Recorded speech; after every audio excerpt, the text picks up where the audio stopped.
The salvo came without warning. At 06:47 on the morning of October 25, 1944, Seaman First Class Robert Billy stood at his battle station aboard the escort carrier USS Gambier Bay when the horizon erupted in geysers of coloured water. Red splashes, green splashes, yellow splashes.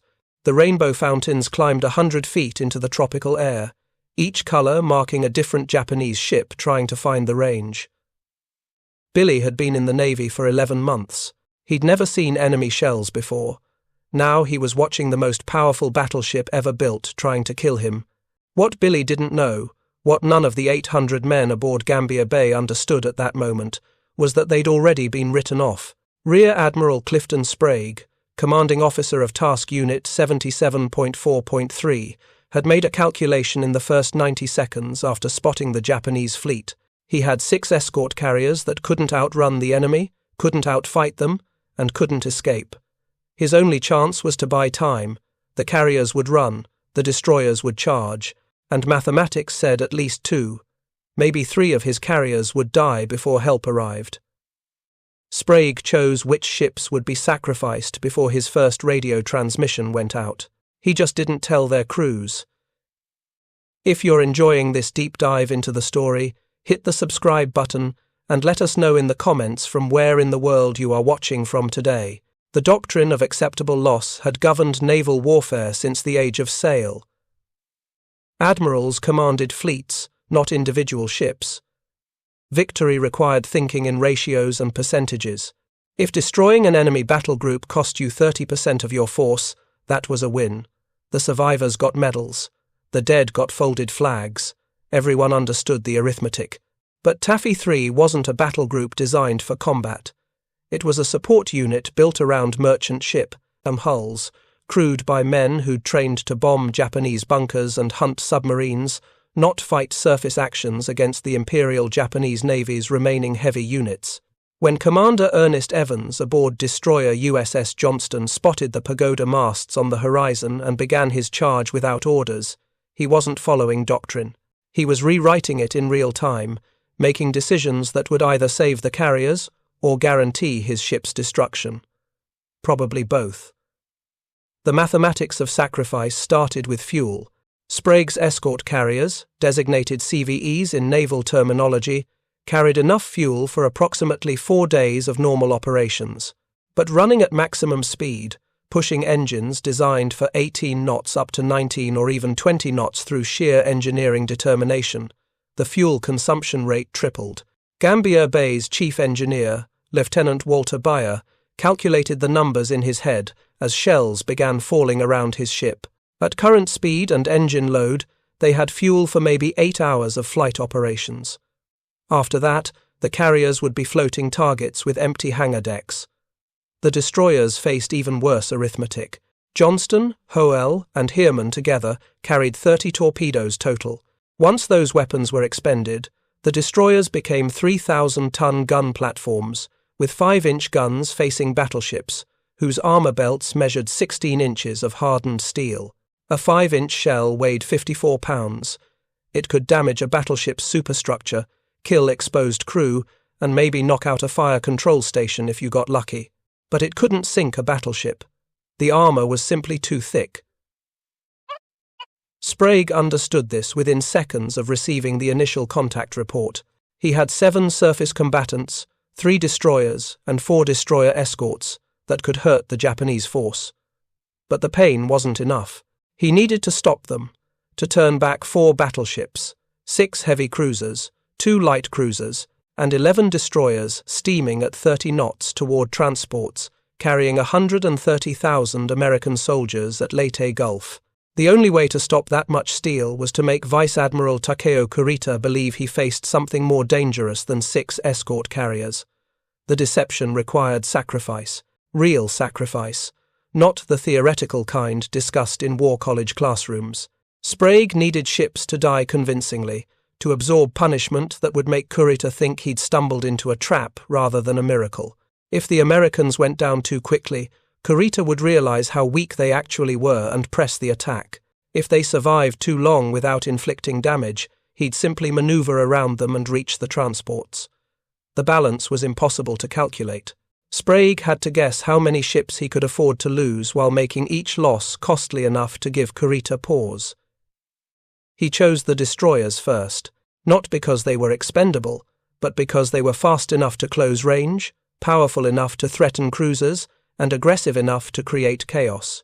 At 0716, Sprague ordered the destroyer attack that every man in Taffy 3 knew was suicide. The radio transmission was brief, almost casual. Small boys, attack, no tactical details, no coordination plan, just an order to charge toward overwhelming force and do whatever damage they could before they died. Commander Evans didn't wait for the order. He'd already turned Johnston northward 6 minutes earlier, racing toward the Japanese formation at 35 knots. Evans was Cherokee and Creek, from Oklahoma, a man who'd told his crew at commissioning that anyone who didn't want to go in harm's way should transfer immediately. Not a single sailor had requested transfer. Now Evans was taking them into harm's way at a rate that would close the 20,000-yard gap in less than 15 minutes. Johnston's tactical plot showed the geometry with brutal clarity. The Japanese force was steaming southeast at 30 knots. Taffy 3 was fleeing southeast at 18 knots. The range was closing at 12 knots, roughly 1,400 yards every 3 minutes. In 30 minutes, the Japanese heavy cruisers would be within effective gun range of the carriers. In 45 minutes, the battleships would open fire with their main batteries. Gambier Bay, the slowest carrier in the formation, would be the first to die. The plot didn't show hope, it showed a countdown, but the plot also showed something else. A single destroyer charging north at 35 knots could close to torpedo range in under 10 minutes. If Johnston launched her torpedoes at 10,000 yards and scored hits on the lead heavy cruisers, she might cripple 2, maybe 3 major units. That would force the Japanese formation to maneuver, to break up their coordinated approach, to spend time assessing damage instead of pursuing carriers. 10 minutes of chaos might buy the carriers 20 additional minutes of flight operations. 20 minutes might be enough to launch another strike wave. Another strike wave might convince Kurita he faced fleet carriers instead of escort carriers. The entire plan depended on Johnston surviving long enough to reach torpedo range, and on Evans being willing to trade his ship for 20 minutes of confusion. He'd already made that trade in his head. His crew just didn't know it yet. The psychology of sacrifice divided naval crews into those who understood the mathematics and those who didn't. Officers on the bridge saw the tactical plot and calculated survival odds. Enlisted men at battle stations saw coloured splashes walking toward their ship and prayed the next salvo would miss. The gap between those perspectives created a strange clarity in combat. Men who understood they were already dead fought with perfect focus because fear requires a future, and the tactical plot said they didn't have one. Lieutenant Robert Hagan, Johnston's gunnery officer, understood the mathematics. He'd studied the capabilities of Japanese heavy cruisers at Annapolis, memorized their gun ranges, armor thickness, and fire control systems. He knew Johnston's 5-inch guns could hurt a cruiser's superstructure, but not sink it. He knew the ship's Mark 15 torpedoes were the only weapons capable of mission-killing a heavy unit, and he knew that to launch those torpedoes, Johnston had to close to a range where Japanese 8-inch guns would tear his ship apart. The mathematics said Johnston would get one attack run, maybe 90 seconds of sustained gunfire before taking catastrophic damage. Hagan's job was to make those 90 seconds count. He ordered his gun crews to load armor-piercing shells instead of high explosive. Standard doctrine called for high explosive against unarmored targets, but Hagan wasn't shooting at unarmored targets. He was shooting at cruisers with 4-inch steel protecting their vitals. Armor-piercing shells would punch through superstructure and detonate inside the ship, causing fires and secondary explosions. High explosives would splash against armor and do nothing. The decision violated doctrine, but doctrine was written for engagements where destroyers had support from battleships and cruisers. Johnston was alone, charging toward a force that outweighed her 50 to 1. Doctrine didn't cover that scenario. Hagan was improvising, making tactical choices based on physics and desperation. At 0707, Johnston opened fire on heavy cruiser Kumano at 18,000 yards, near maximum range for her 5-inch guns. The first salvo fell short, creating white splashes 200 yards ahead of the cruiser's bow. Hagen adjusted fire, walking the shells toward the target. The second salvo straddled Kumano, with one shell hitting the water to port and two hitting the water to starboard. The third salvo found the cruiser. For the next 10 minutes, Johnston fired over 200 rounds at Kumano, maintaining a rate of fire that should have been impossible for manually loaded guns. Her gun crews were loading, firing, and loading again in a rhythm that came from 6 months of constant drilling. Commander Evans had run gunnery practice every single day since commissioning. His crew could service the guns blindfolded. Now that training was keeping them alive, the shells began hitting Kumano's superstructure with devastating effect. Each 54-pound projectile punched through thin steel plating and exploded inside the cruiser's upper works. Fires erupted on the bridge. Radio antennas collapsed. Fire control directors were blown off their mounts. Kumano's topside became a hell of burning metal and dying men. The cruiser's main battery, 10 8-inch guns capable of destroying Johnston with a single salvo, fell silent as her fire control system went offline. Evans had accomplished exactly what Sprague needed. He'd created chaos.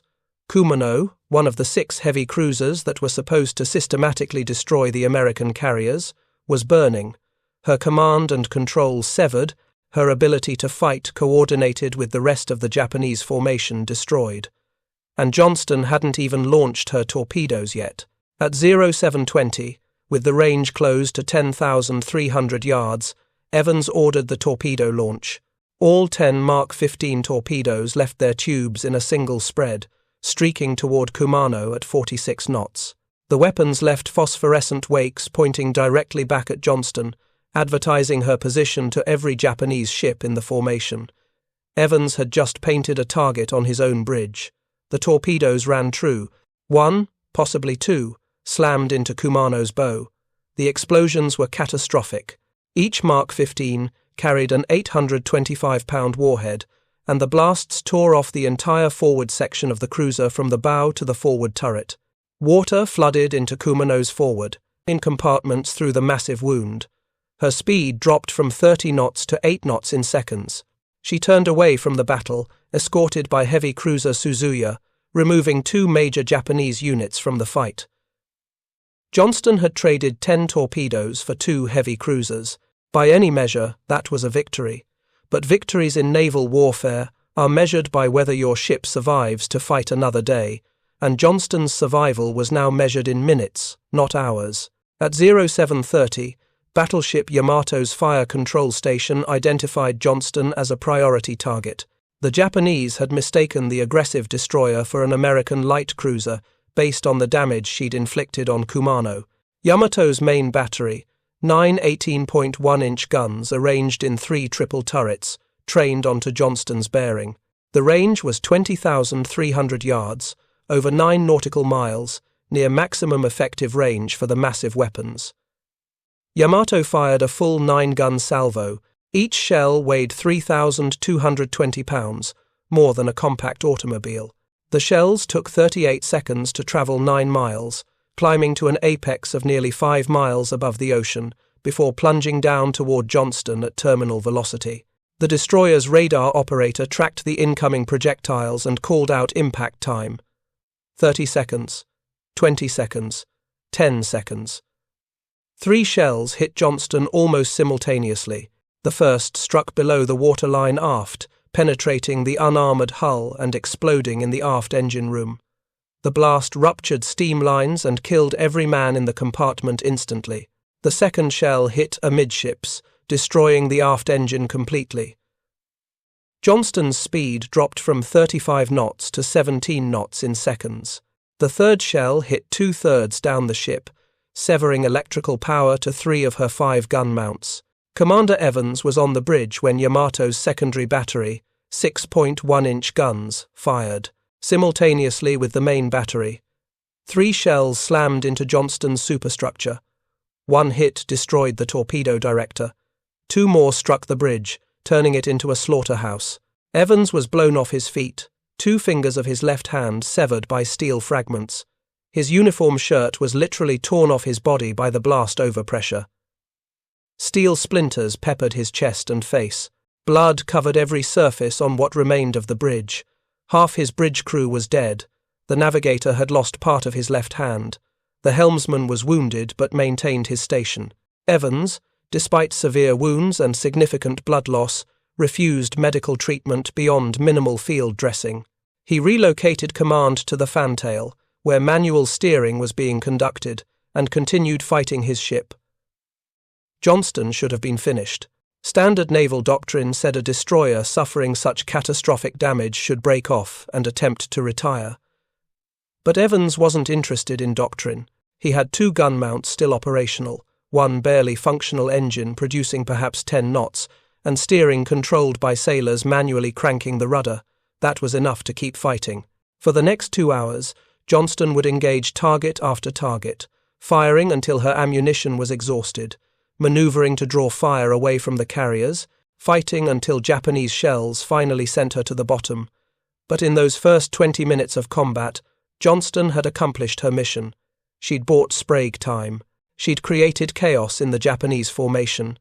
She'd proven that American destroyers, despite being outnumbered and outgunned, would charge directly toward overwhelming force rather than retreat. That psychological impact on Vice Admiral Kurita would prove just as important as the physical damage to his cruisers. Kurita had expected to steamroll weak American escort carriers in a quick, decisive engagement. Instead, he was watching destroyers charge, his battleships head-on, absorbing punishment that should have destroyed them instantly while inflicting damage on his heavy units. The aggression was incomprehensible within Japanese tactical doctrine. Weaker forces were supposed to retreat when confronted by superior strength, not attack with suicidal determination. Johnston's charge changed Kurita's mental calculation. Instead of seeing 6 helpless escort carriers, he began seeing a potential trap. American destroyers didn't charge battleships unless they had support nearby. Fleet carriers, heavy cruisers, maybe battleships of their own, waiting over the horizon to spring an ambush. The fear wasn't rational, but fear in combat rarely is. Kurita had nearly drowned 2 days earlier when submarines torpedoed his flagship. He'd watched super battleship Musashi sink under sustained air attack the day before. His nerves were already frayed. Johnston's impossible aggression pushed him toward a decision that would save Taffy 3 and doom his mission. But that decision was still 2 hours away. For now, the battle was just beginning, and Sprague's sacrifice calculation wasn't complete. He'd sent Johnston. Now he needed to send more ships. The destroyers Hoel and Heermann received their orders at 0716. The 4 destroyer escorts, Samuel B. Roberts, Dennis, John C., Butler, and Raymond, got theirs at 0742. All 7 surface combatants would charge toward a force that collectively mounted over 100 heavy guns capable of sinking destroyers with single salvos. The mathematics said most of them wouldn't return. Sprague had accepted that mathematics before giving the order. The question now was whether the sacrifice would be enough to save the carriers, or whether he'd simply sent good men to die for nothing. Aboard USS Hoel, Commander Leon Kintberger studied the tactical plot and reached the same conclusion Evans had reached 10 minutes earlier. His ship was already dead. The only question was how much damage he could inflict before Japanese shells finished the job. Hoel was a Fletcher-class destroyer, identical to Johnston in capabilities and armament. She carried the same 5 5-inch guns, the same 10 torpedo tubes, the same thin hull that couldn't withstand punishment from heavy-caliber weapons. Kintberger had watched Johnston's charge with professional admiration and personal dread. He'd seen the coloured splashes converging on Evans's ship, watched the massive geysers erupt when Yamato's shells hit, observed Johnston's speed drop as her engineering spaces flooded. Now it was his turn to make the same run, knowing it would probably end the same way. The doctrine of acceptable loss required someone to calculate what was acceptable. Admirals made those calculations for fleets. Captains made them for ships, but who made them for individual men? The sailors manning Hoel's gun mounts and torpedo tubes didn't have tactical plots showing survival probabilities. They had orders to charge, faith in their captain, and hope that somehow they'd survive what Johnston had just endured. Kindberger couldn't give them hope. Mathematics didn't allow it. But he could give them purpose. Over the ship's public address system, he told his crew exactly what they were about to do and why it mattered. "We're going after the Japanese cruisers. We probably won't make it back. But we're going to save those carriers and the men aboard them. Every torpedo we put in the water, every shell we fire, gives them more time to launch aircraft and get help. That's our job. We're buying time with our lives, and that's a trade worth making." The announcement violated every principle of maintaining crew morale during combat. Captains were supposed to project confidence, to reassure their men that victory was possible. Kindberger did the opposite. He told them they were probably going to die and asked them to do their jobs anyway. Not a single sailor requested to leave his station. They'd already made the same calculation their captain had. The carriers had to be saved. If that required destroyers to die, then destroyers would die. The mathematics were brutal but clear. At 0743, Hoel began her attack run, charging directly toward the Japanese battleships in the center of their formation. Her target was Battleship Congo, a 31,000-ton monster armed with 8 14-inch guns and protected by an 8-inch armor belt that Hoel's weapons couldn't penetrate. The engagement was suicide by design. But suicide that created chaos served the mission just as effectively as survival would have. Kindberger's approach differed from Evans's. Where Johnston had engaged heavy cruisers on the Japanese formation's flank, Hoel drove straight toward the battleships at the formation's center. The tactic was more dangerous, but potentially more disruptive. If Hoel could penetrate close enough to launch torpedoes at Congo and Haruna, both battleships would be forced to maneuver to avoid the weapons. That maneuvering would break up the formation's cohesion, create gaps in their advance, and give the carriers precious additional minutes. The mathematics of time dominated every decision. Each minute Hoel survived was another minute for the carriers to maneuver, to launch aircraft, to radio for help. Each torpedo that forced a Japanese battleship to turn away took another 3 to 4 minutes, while that battleship repositioned. The exchange rate was brutal. Destroyers traded their existence measured in minutes for carriers' survival measured in the same minutes. But those minutes added up, and if Sprague's destroyers could buy enough of them, help might arrive before the carriers died. Hoel opened fire at maximum range, her 5-inch guns targeting Congo's superstructure. The shells couldn't penetrate the battleship's heavy armor, but they could damage fire control directors, knock out radar antennas, and kill exposed personnel. Every hit degraded Congo's ability to fight effectively, even if it didn't sink her. The Japanese return fire was immediate and overwhelming. Congo's 14-inch guns, along with secondary batteries from multiple cruisers, concentrated on Hoel. Colored splashes erupted around the charging destroyer, walking closer with each salvo as Japanese spotters corrected their aim. At 0754, Hoel launched her first 5 torpedoes at Congo from 9,000 yards, dangerously close in surface combat. The battleship turned hard to starboard, combing the torpedoes by presenting her narrow bow and allowing the weapons to pass harmlessly down her length. But the maneuver took Congo out of position, exactly what Kindberger needed. The battleship ceased firing temporarily during the violent turn, giving Hoel a brief respite from the hammering. That respite lasted approximately 40 seconds. Then Japanese heavy cruisers, Haguro and Tone, positioned on Congo's flanks, shifted their fire to Hoel. The destroyer found herself under simultaneous attack from 2 directions, with shells approaching from port and starboard. There was nowhere to maneuver that didn't expose her to one concentration of fire or the other. At 0800 hours, an 8-inch shell from Haguro struck Hoel's forward engine room. The explosion flooded the compartment and killed most of the engineering crew stationed there. Hoel's speed dropped to 27 knots. More hits followed in rapid succession. Her No. 2 gun mount was destroyed by a direct hit that killed the entire crew. Her bridge took damage that severed communications between the captain and the gun directors. Kindberger, still commanding from the bridge despite the damage, ordered Hoel's remaining torpedoes launched at heavy cruiser Haguro. The range had closed to under 6,000 yards, point blank in naval terminology. At that distance, Hoel's gun crews could see individual Japanese sailors on Haguro's deck. They could read the hull numbers painted on the cruiser's bow. The war had compressed from abstract tactical plot to visceral human experience. One torpedo, possibly two, struck Haguro in her engineering spaces. The explosions caused flooding that forced the cruiser to reduce speed for damage control. Another Japanese heavy unit was hurt, forced to break formation and focus on survival rather than pursuit. The sacrifice arithmetic was working. 2 destroyers had crippled or removed 4 major Japanese units from the battle. The exchange rate was unsustainable for the Americans, but it was buying time. At 0830, Hoel took a hit that doomed her. A 14-inch shell from Battleship Congo penetrated below the waterline amidships, exploding in the forward fire room. The blast was catastrophic, rupturing bulkheads and flooding multiple compartments simultaneously. Water poured into Hoel through the massive hole in her hull.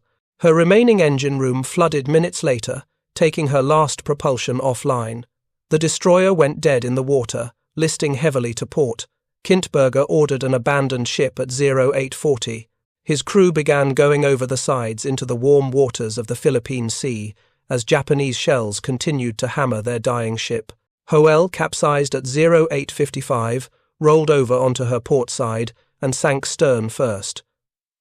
From the first torpedo hit to the final sinking, 35 minutes had elapsed.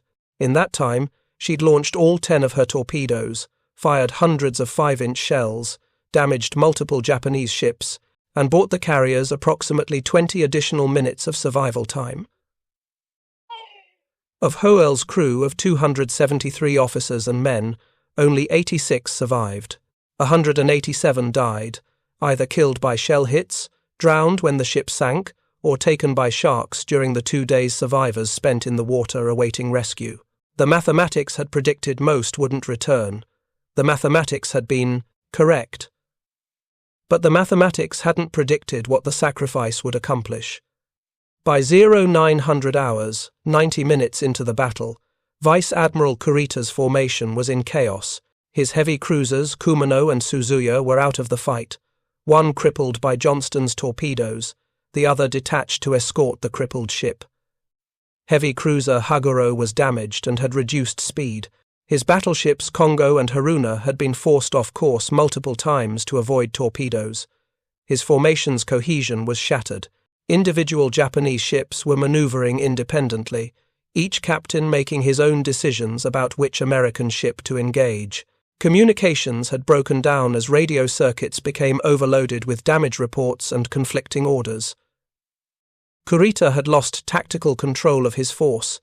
Instead of a coordinated attack by overwhelming strength, the battle had devolved into a chaotic brawl where American destroyers darted through smoke screens to launch attacks from unexpected angles. This was exactly what Sprague needed, but the cost was climbing toward levels even he hadn't anticipated. Johnston was crippled and sinking. Hoel was already on the bottom. Samuel B. Roberts, the smallest of the small boys, had just taken her death wound, and escort carrier Gambier Bay, the ship that Sprague's mathematics had marked for sacrifice from the beginning, was absorbing hits from multiple Japanese cruisers. The question that would haunt Sprague for the rest of his life was whether he'd sent those ships to die too early, before help could arrive, or whether their sacrifice had been the only thing standing between Kurita and complete American catastrophe. The answer would depend on decisions being made 300 miles away, where Admiral William Halsey was pursuing Japanese carriers and slowly realizing he'd been deceived. Admiral William Frederick Halsey, Jr. stood on the bridge of his flagship USS New Jersey at 0900 hours on October 25th, watching aircraft return from strikes against Vice Admiral Jisaburo Ozawa's carrier force 300 miles north of Samar. The strikes were going well, too well. Halsey had deployed 8 fleet carriers and 6 fast battleships to destroy what intelligence reported as Japan's remaining carrier strength, 4 flat tops with perhaps 200 aircraft embarked. But the Japanese carriers were putting up almost no resistance. Halsey's pilots reported minimal combat air patrol, scattered anti-aircraft fire, and carriers that seemed more interested in evading than fighting.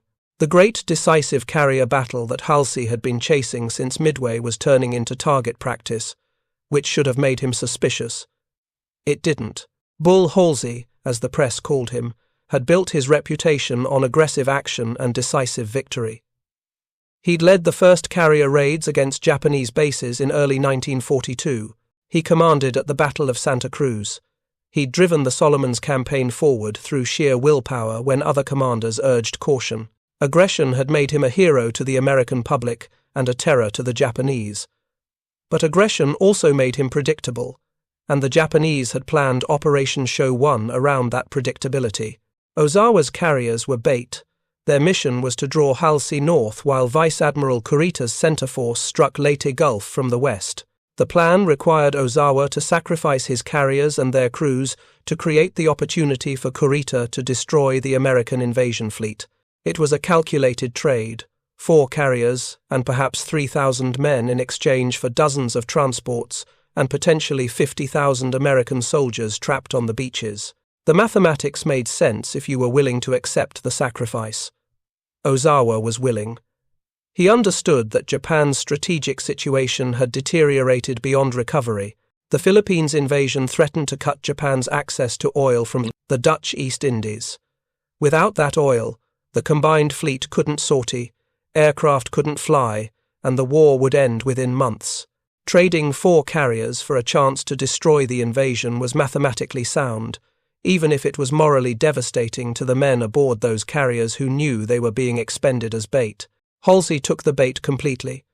At 1900 hours on October 24th, after receiving reports of Ozawa's approach, he'd ordered his entire Third Fleet north, all 6 fast battleships, all 8 fleet carriers, all screening cruisers and destroyers. He'd sent a preparatory dispatch about forming Task Force 34, a battleship group under Admiral Willis Lee to guard San Bernardino Strait.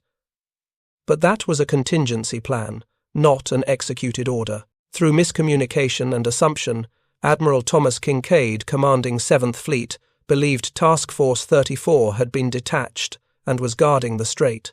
Admiral Chester Nimitz in Pearl Harbor read the same dispatches and made the same assumption. No such force existed. San Bernardino Strait was completely unguarded when Kurita's center force transited at midnight. By 0900, Halsey had been receiving increasingly desperate radio transmissions from Taffy 3 for over 2 hours.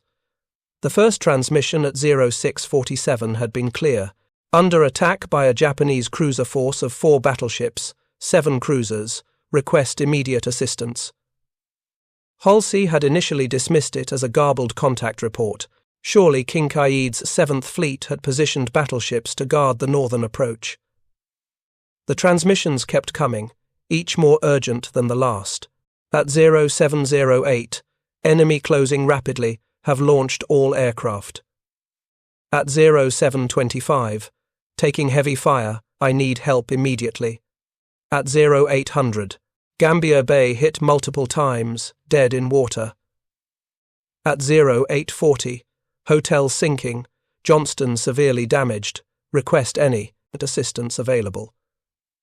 Halsey's staff officers were showing him the tactical plot with increasing alarm. If the transmissions were accurate, Kurita's entire center force had penetrated to Leyte Gulf and was systematically destroying the escort carrier groups. The invasion force was completely vulnerable, but Halsey was committed to destroying Ozawa's carriers. He'd been chasing the decisive carrier battle for 3 years. He finally had Japanese flat tops within range. Turning back now meant abandoning that opportunity. The psychology of sunk cost was affecting Halsey's decision-making. He'd already steamed 300 miles north. His battleships had burned thousands of gallons of fuel. His aircrew had launched multiple strike waves. Turning back would mean all that effort was wasted. More critically, it would mean admitting he'd been deceived, that he'd left Leyte Gulf unguarded, that American escort carriers were dying because of his decision. Admirals don't admit mistakes easily, especially not admirals whose reputations are built on aggressive action and decisive victory. Halsey's instinct was to finish what he'd started, to sink Ozawa's carriers and then deal with whatever was happening at Samar. The problem was that by the time he finished with Ozawa and steamed back south, there might not be anything left at Samar to save. At 0920, Admiral Nimitz in Pearl Harbor sent a transmission that would become infamous in naval history. The message read, "Where is Task Force 34? The world wonders." The last 3 words were padding, meaningless phrases added by communications officers to confuse enemy code breakers. But the decryption officer aboard New Jersey left them in the message, making it read as a sarcastic rebuke from the Commander-in-Chief Pacific Fleet. Halsey erupted. He threw his cap on the deck, a display of temper that shocked his staff. For 30 minutes he fumed about interference from Pearl Harbor, about being questioned by officers who weren't in the fight, about the impossibility of being in 2 places simultaneously. His Chief of Staff, Rear Admiral Robert Carney, finally convinced him that regardless of Nimitz's tone, the question was valid. Task Force 34 didn't exist. Kurita was at Samar, and if Halsey didn't turn south immediately, the invasion force would be destroyed. At 0955, Halsey ordered Task Force 34 south at maximum speed, but the geometry was brutal. His battleships were 300 miles north of Samar. At 25 knots, they needed 6 hours to reach the battle area. It was now 1000 hours. The battleships wouldn't arrive until 1600. By then, the battle would be over, one way or another. The mathematics that had doomed Halsey's response was the same mathematics that had governed Sprague's sacrifice calculation: time and distance. You couldn't move battleships instantaneously across 300 miles of ocean. Physics didn't allow it. The best you could do was move them as fast as possible and hope the forces already engaged could survive until help arrived. But hope wasn't a tactic, and survival required more than waiting for rescue. At Samar, Sprague's destroyers had bought approximately 90 minutes of survival time through their sacrificial charges. That was enough time to launch every available aircraft, enough time to radio multiple distress calls, enough time for other task units to respond. But it wasn't enough time for Halsey's battleships to arrive. The help that could arrive in time was coming from different sources. Taffy 2, positioned 90 miles south of Taffy 3, had launched strike aircraft within minutes of receiving Sprague's first distress call. Rear Admiral Felix Stump, commanding Taffy 2, didn't wait for orders or coordination.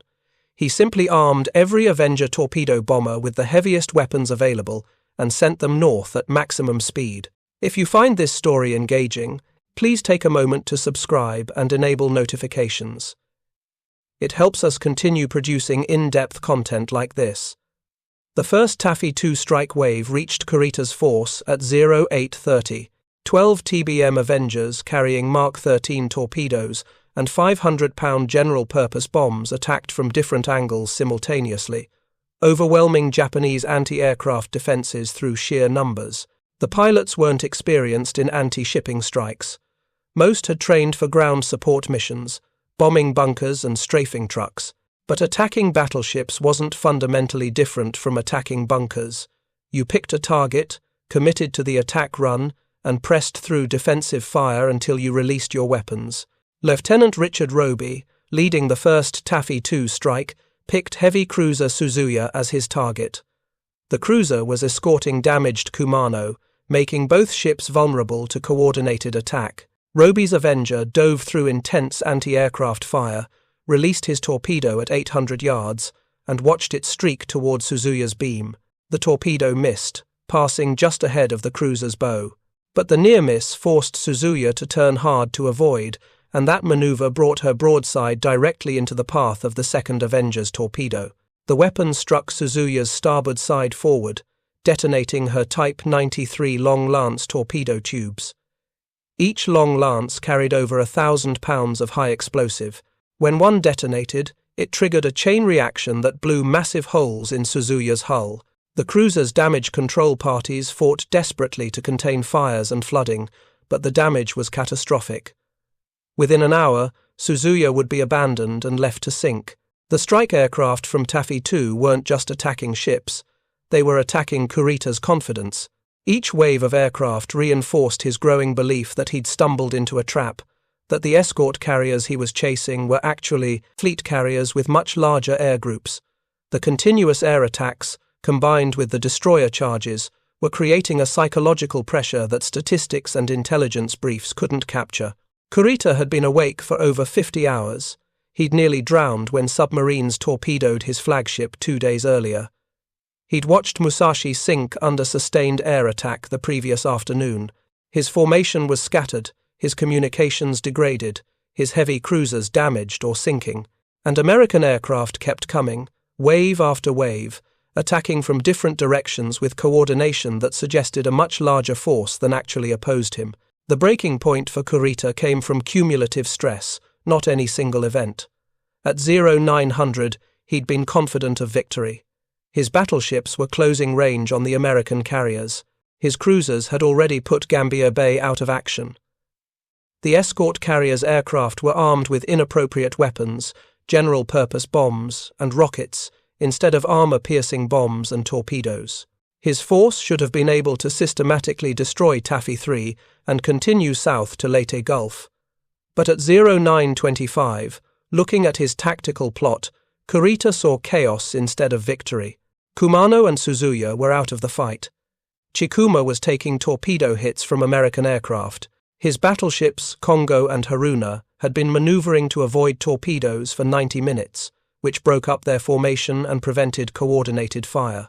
His destroyers were scattered across 20 miles of ocean, each pursuing individual targets without central direction.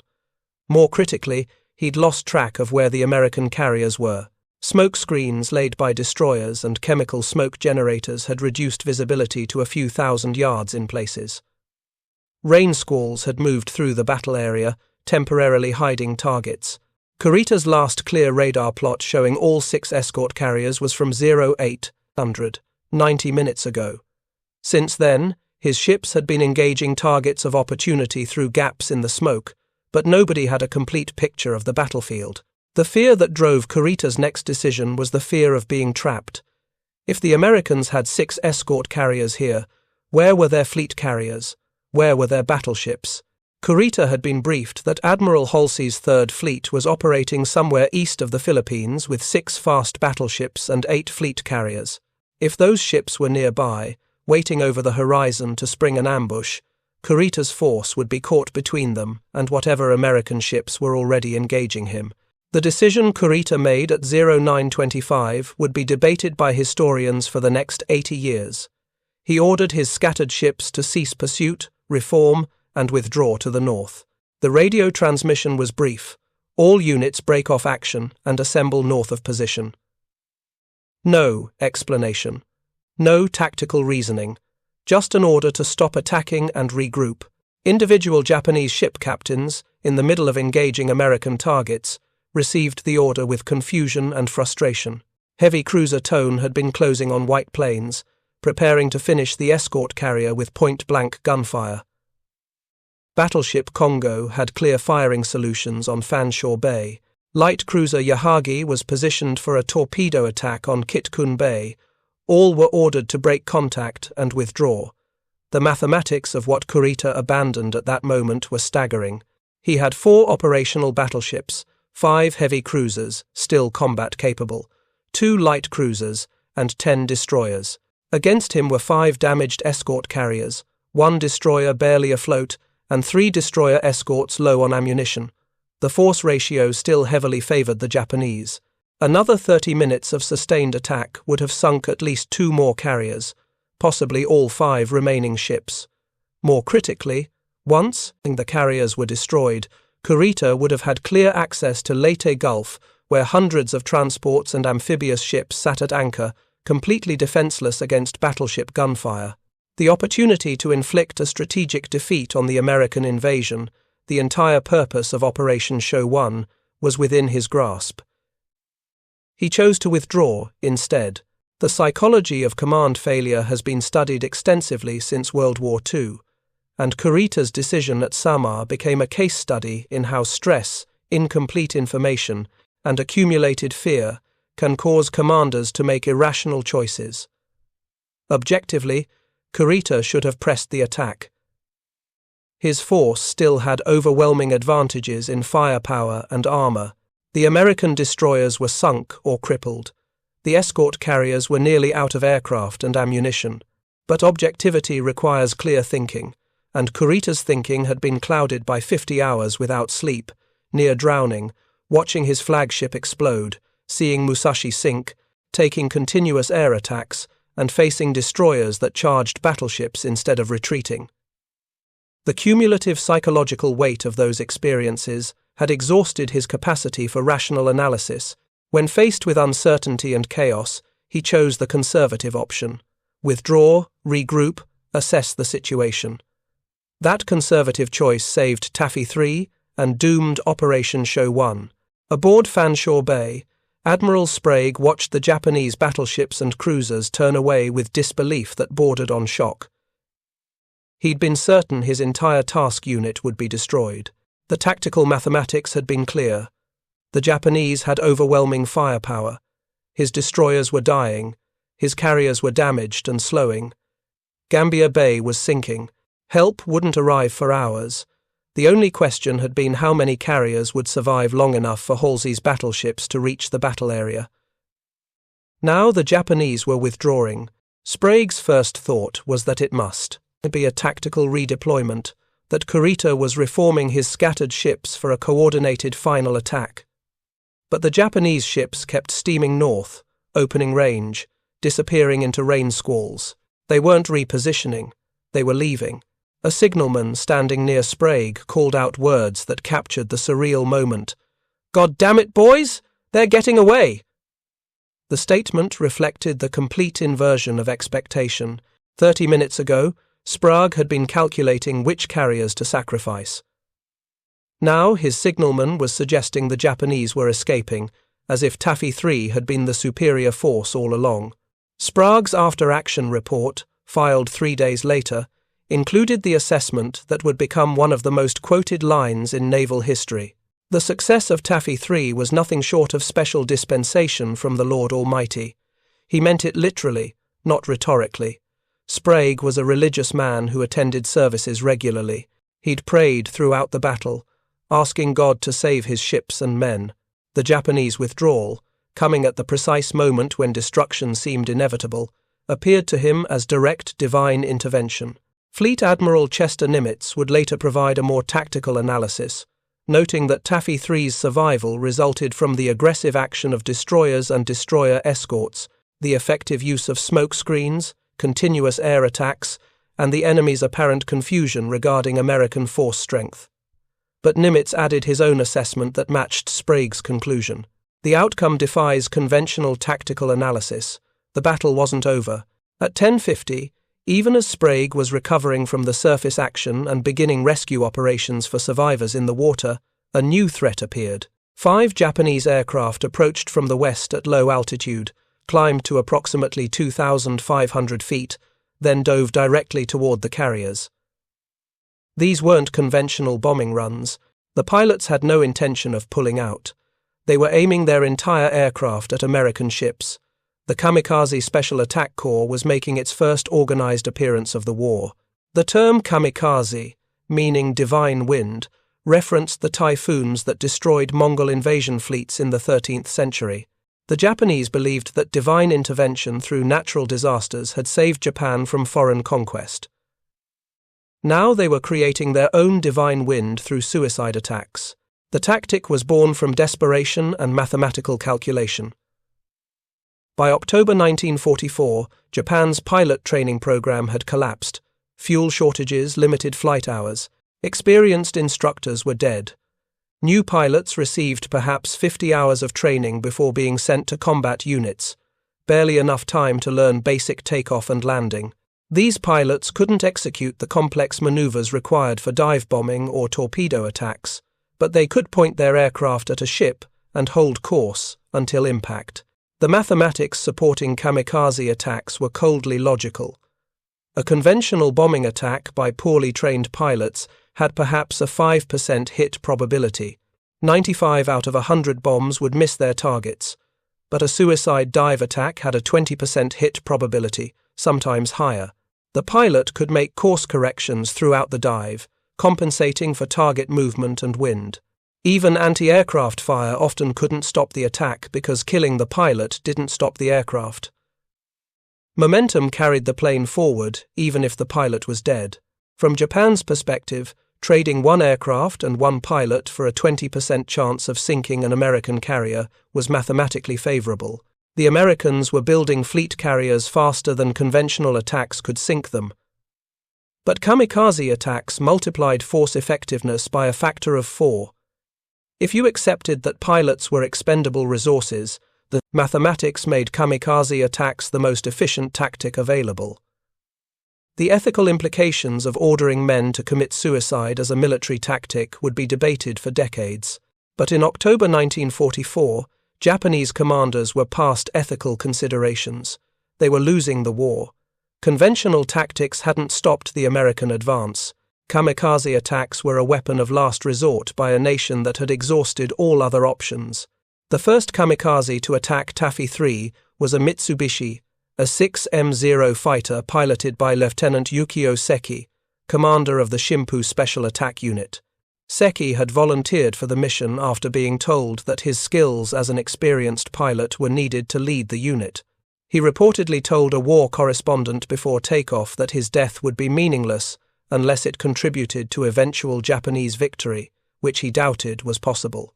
But orders were orders, and Bushido code required obedience even unto death. Seki's Zero dove through intensive anti-aircraft fire from White Plains, Kitkun Bay, and Fanshawe Bay. 40mm guns, 20mm guns, and .50 caliber machine guns converged on the diving aircraft. Tracers filled the sky like streams of light. Several rounds hit the Zero, tearing pieces from its wings and fuselage. But the aircraft kept coming, kept diving, kept tracking toward its target. At 10:51, Seki's Zero crashed into escort carrier St. Lou's flight deck near the centerline. The aircraft's 250-kilogram bomb detonated on impact, punching through the wooden flight deck and exploding inside the hangar deck. The blast ignited aviation gasoline that was being prepared for refueling operations. Secondary explosions followed, as armed aircraft in the hangar began detonating. Torpedoes cooked off, bombs exploded. Within minutes, St. Louis was engulfed in flames from stem to stern. Captain Francis McKenna ordered the abandoned ship at 11:25. His crew had fought the fires for 34 minutes, but the damage was beyond control. Gasoline fires spread faster than damage control parties could contain them. Temperature in the hangar deck exceeded 1,500 degrees Fahrenheit, hot enough to melt aluminum structural members. The ship's steel frame was weakening. Major structural failure was imminent. At 11:25, St. Louis exploded in a massive fireball, visible for 20 miles. The blast scattered debris across 1,000 yards of ocean. Pieces of aircraft, fragments of hull plating, unidentifiable wreckage rained down on nearby ships. The carrier, which had survived the surface action against Kurita's battleships, was destroyed by a single suicide aircraft. Of St. Louis' crew of approximately 900, 114 were killed by the initial impact and subsequent explosions. Another 65 died from wounds, burns, or drowning while awaiting rescue. The survivors spent hours in the water, watching their ship burn and sink, processing the reality that one pilot had done more damage in 30 seconds than Japanese battleships had accomplished in 2 hours of sustained gunfire. The psychological impact of the kamikaze attack exceeded its tactical impact. Sailors who'd survived surface combat against overwhelming odds, who'd watched shells the size of automobiles splash around their ships, who'd seen destroyers charge battleships, now faced a threat that couldn't be deterred by courage or skill. You couldn't intimidate a pilot who'd already accepted death. You couldn't outmaneuver an aircraft that was trying to hit you. The only defense was to shoot down every single attacker before impact, and anti-aircraft gunners couldn't achieve perfect hit rates. The mathematics of kamikaze defense were brutally simple.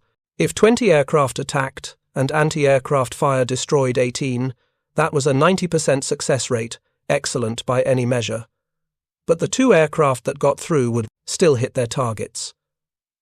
Perfect defense required perfect execution, every time, against opponents who needed to succeed only once. Admiral Sprague, watching St. Lo burn, understood immediately that the kamikazes represented a new category of threat that would require new defensive doctrines. But developing those doctrines would take months, and American forces were encountering kamikaze attacks now. For the remainder of the war, American sailors would fight two separate wars, one against conventional Japanese forces using traditional tactics, and another against suicide attackers who'd abandoned traditional warfare entirely. By 1200 hours on October 25th, the battle off Samar was effectively over. Kurita's center force had withdrawn north and was transiting back through the San Bernardino Strait. Taffy 3's surviving carriers were recovering aircraft and beginning rescue operations for survivors in the water. The tactical situation had stabilized, but the human cost was still being calculated. 4 American ships had been sunk in combat: destroyers Johnston and Hoel, destroyer escort Samuel B. Roberts, and escort carrier Gambier Bay. Another escort carrier, St. Lo, had been sunk by kamikaze attack. The survivors from these ships, nearly 2,000 men, were floating in the Philippine Sea on life rafts and debris, waiting for rescue that wouldn't come for up to 50 hours. The delay in rescue operations reflected the chaos of the larger Battle of Leyte Gulf. Multiple engagements were occurring simultaneously across hundreds of miles of ocean. Admiral Kinkaid's 7th Fleet was recovering from the night battle at Surigao Strait, where they'd annihilated the Japanese southern force. Admiral Halsey's 3rd Fleet was pursuing Ozawa's carrier force in the north. Admiral Stump's Taffy II was recovering aircraft from strikes against Kurita. Every available ship was committed to combat operations. Taffy III's escort vessels that had survived, the Battle, Heermann, Dennis, John C. Butler, and Raymond, were assigned to screen the damaged carriers and couldn't detach for rescue operations. The men in the water would have to wait until dedicated rescue ships could reach them. For many, that wait would be fatal. The tropical sun beat down on survivors clinging to life rafts and flotsam. Dehydration became critical within hours. Men without life jackets exhausted themselves, treading water, and slipped beneath the surface. Wounded sailors died from injuries that would have been treatable with immediate medical care. And sharks arrived, attracted by blood and thrashing movements. Survivors from Johnston reported that sharks were visible within an hour of the ship sinking. The waters off Samar were known to be heavily populated with tiger sharks and oceanic white-tip sharks, species that commonly attacked shipwreck survivors. Men watched shipmates disappear, pulled under by predators. Others died from shock and blood loss after shark bites. The psychological trauma of watching friends die in the water, knowing you might be next, broke some men completely. Seaman Second Class Robert Hollenbaugh from Samuel B. Roberts later described the experience in testimony to naval investigators. You'd be talking to a guy, making plans about what you'd do when rescue came, and then you'd look over, and he'd be gone. Just gone. Pulled under without a sound. Or you'd see a shark fin cutting toward the group and everyone would try to cluster together, and the shark would circle, and then somebody on the edge would scream. You couldn't do anything. You just waited and hoped the sharks wouldn't pick you next. Rescue ships finally arrived on October 27th, 50 hours after the battle ended. Destroyer escorts and patrol craft combed the area, recovering survivors spread across 40 square miles of ocean. Of the approximately 1,900 men who went into the water from the 5 sunken ships, roughly 1,200 were recovered alive. 700 died from wounds, drowning, shark attacks, or exposure while awaiting rescue. The casualty statistics from the battle off Samar reflected the violence of the engagement. 1,161 American sailors killed or missing in action, plus 913 wounded. Against these casualties, Taffy III had sunk 3 Japanese heavy cruisers, damaged several others, and turned back a force that should have destroyed them. The exchange ratio, in terms of tonnage, was actually favorable to the Americans. 3 13,000-ton cruisers lost by Japan versus 1 7,800-ton escort carrier lost by the Americans, plus the 3 smaller destroyers and destroyer escorts. But measuring naval battles in tonnage ratios missed the strategic significance. Kurita's center force possessed the strength to destroy the Leyte invasion force. Hundreds of transports carrying supplies and reinforcements for General Douglas MacArthur's troops ashore were vulnerable to battleship gunfire. If Kurita had reached Leyte Gulf, the casualties would have been catastrophic, potentially 30,000 to 50,000 soldiers trapped on beaches under naval bombardment. Taffy 3 prevented that catastrophe through sacrifice that couldn't be quantified in tonnage or exchange ratios. The destroyers that charged battleships, knowing they wouldn't survive, bought time measured in minutes. Those minutes accumulated into the 2 hours that Sprague needed to launch aircraft, radio for help, and maneuver his carriers beyond the range of Japanese guns.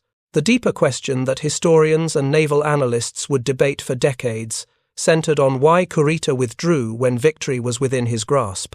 The tactical situation at 0925 clearly favored the Japanese. They still had overwhelming firepower. American resistance was collapsing. The path to Leyte Gulf was open. Yet Kurita turned north and broke off the attack. The psychological analysis of Kurita's decision revealed how accumulated stress can degrade command decision-making. Combat command requires processing massive amounts of information under extreme pressure while making rapid decisions with incomplete data. Kurita had been under continuous stress for 3 days. He'd nearly drowned. He'd watched his ships being destroyed by submarines and aircraft. He'd lost track of his scattered force. And he faced American destroyers that behaved in ways that violated every assumption about how inferior forces should respond to superior strength. The final factor that pushed Kurita toward withdrawal was his belief that he faced a much larger American force than actually opposed him. The aggressive destroyer attacks, the continuous airstrikes, the smoke screens that prevented clear observation, all created the impression of greater American strength. Kurita believed he was engaging fleet carriers protected by cruisers and possibly battleships. The thought that these were mere escort carriers with destroyer escorts seemed impossible. The Americans were fighting too hard, taking too many risks, inflicting too much damage. That miscalculation saved Taffy 3. Kurita withdrew because he believed continuing the attack would result in his force being destroyed by American heavy units that didn't exist. The irony was that the very aggression that made Kurita believe he faced superior strength came from inferior forces that had already accepted they were going to die. The destroyers charged because they knew they couldn't win through defensive maneuvering. The destroyer escorts attacked because hiding behind smoke would only delay the inevitable. The carriers launched every available aircraft because sitting passively meant certain destruction. Desperation created aggression that appeared to be confidence, and confidence suggested strength. Kurita interpreted American desperation as evidence of hidden strength, and that interpretation caused him to withdraw from a battle he was winning. The mathematics of sacrifice that Sprague had calculated at 0647 proved accurate. He'd needed to trade destroyers for time. He'd needed those destroyers to create chaos in the Japanese formation. He'd needed the sacrifice to be visible enough, costly enough, and aggressive enough to convince Kurita he faced something more dangerous than reality. 3 destroyers and 1 destroyer escort were sunk. 1 escort carrier was sunk by surface action, another by kamikaze. Over 1,000 sailors died. But the Leyte invasion force survived, MacArthur's troops continued landing unopposed, and the liberation of the Philippines proceeded on schedule. The strategic objective was achieved. The cost was written in the names engraved on memorials and the bodies that never came home. USS Johnston, DD 557, with 186 men. USS Hoel, DD 533, with 187 men. USS Samuel B. Roberts, DE 413, with 89 men killed in action and 25 more dead from wounds. USS Gambier Bay, CVE 73, with 147 killed immediately and many more dying in the water. USS St. Lo, CVE 63, with 114 killed by kamikaze attack. Sprague's after-action report concluded with words that captured both the victory and its cost. The failure of the enemy to completely wipe out all vessels of this task unit can be attributed to our successful smokescreen, our torpedo counterattack, continuous harassment of enemy by bomb, torpedo, and strafing air attacks, and the definite partiality of Almighty God. He didn't mention that the smokescreen required destroyers to sail alongside carriers while under fire. He didn't detail that the torpedo counterattack meant charging toward battleships in ships that couldn't survive the return fire.